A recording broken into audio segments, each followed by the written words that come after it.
สบายดี FC ทุกคนเนาะวันนี้เราจะมารีวิวสินค้าหน่อยหนึ่งเนาะนี่เราจะมา เปรียบเทียบ K2 ตัวนี้ตักติโก้เนาะพี่น้องทายน้อยตักติโก้ทายน้อยเนาะ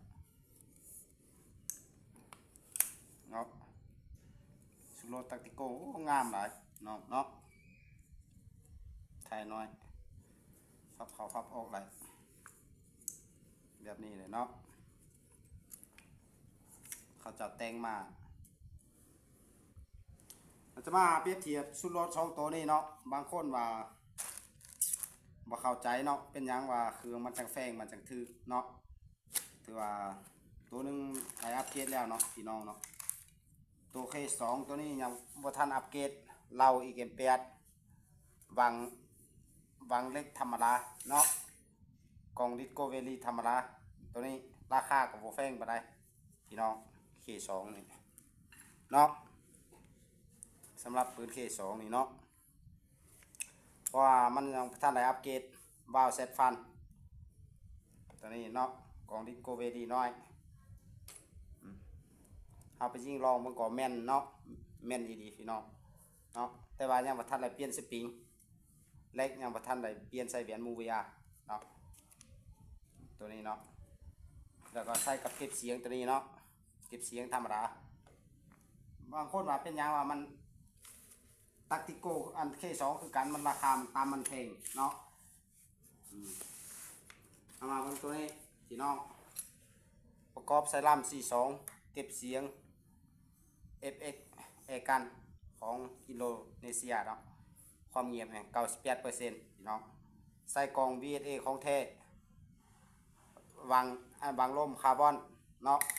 แล้วก็อัปเกรดสปริงหน้าสปริงหลังแล้วก็อัปเกรดใส่แหวนมูวีอาร์เป็นฟ้ากระโหลกเลยตัวนี้นะของซอวีเอของแท้ตัวนี้มันเป็นฟ้ากระโหลกเนาะตัวนี้ราคาสูงหลายพี่น้องสูงกว่า K2 ตัวเฮารีวิวไปบางกี่หลายเนาะเพราะว่ายังมันราคามันจังสูงสิเป็นค้อนเนาะ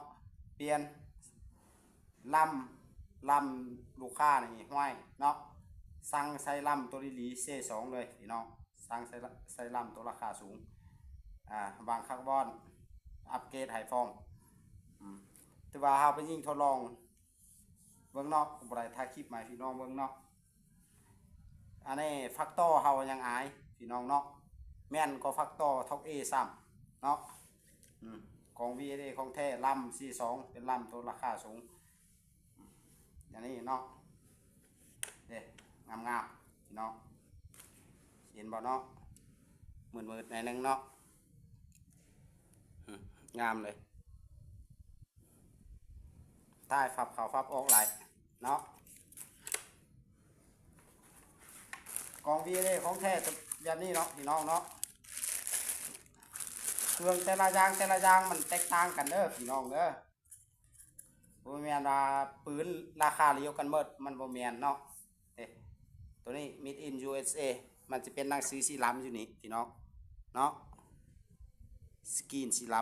ำ Made in China มันสกรีนสีเหลืองใส่เนาะเป็นฝากระโหลกตัวนี้เนาะเป็นฝากระโหลกปิดเปิดพี่น้องนี่เนาะ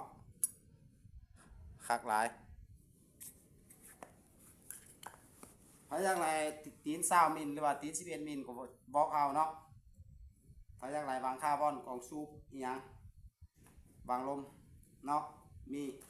K2 นี่ก็ยังมีหลายอยู่เข้ามาหลายเนาะสุนี้เนาะแต่ว่าตัวนี้ลูกค้าสั่งอัปเกรดเป็นพิเศษเลยพี่น้องเนาะใส่เก็บเสียงตัวนี้แล้วก็เปลี่ยนสปริงหน้าหลังบางคาร์บอนกล่อง VSA ของแท้เนาะมันก็ตกอยู่ราคามันก็บ่น้อยนาจากตักที่คอปานใดเนาะพอมันอัปเกรดเลยใส่กล่อง VSA ของแท้เลยเนาะเรื่องความแม่นนี่ถือว่าฟักตอร์เฮาเกือบอายพี่น้องเนาะเพราะมันใส่ลำดีเลยเนาะใครสนใจยังก็ทักเข้ามาอะไรเนาะพี่น้องเนาะสุดรถตักติโก้ K2 อีหยังเนาะบางคาร์บอนเป็นซุปกล่อง VSA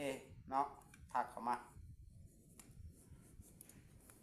ขอขอบใจเนาะที่เข้ามารับชมเนาะฝากกดไลค์กดแชร์กดติดตามบ้างเนาะคลิปต่อไปครับเจ้าจะมาให้ความรู้อีกล้านหนึงเนาะล้านสุดท้ายของปืนนี่เนาะให้ความรู้ล้านสุดท้ายของปืนฝากกดไลค์กดแชร์กดติดตามเบิ่งเนาะตอนนี้ยังบ่ทันมีเวลาทางมีเวลาตอนใดก็สิมารีวิวสเปงเล็กตัวนี้คันสุดท้ายเลยเนาะพี่น้องเนาะให้พี่น้องได้รับชมได้เบิ่งฝากกดไลค์กดแชร์กดติดตามเบิ่งเนาะแม่นอย่างแน่นอนพี่น้องเนาะพักต่อท็อปเอจักอายแล้วเนาะแต่หางมันนักหน่อยนึงเนาะเอาขอขอบใจเนาะที่เข้ามารับชมเนาะ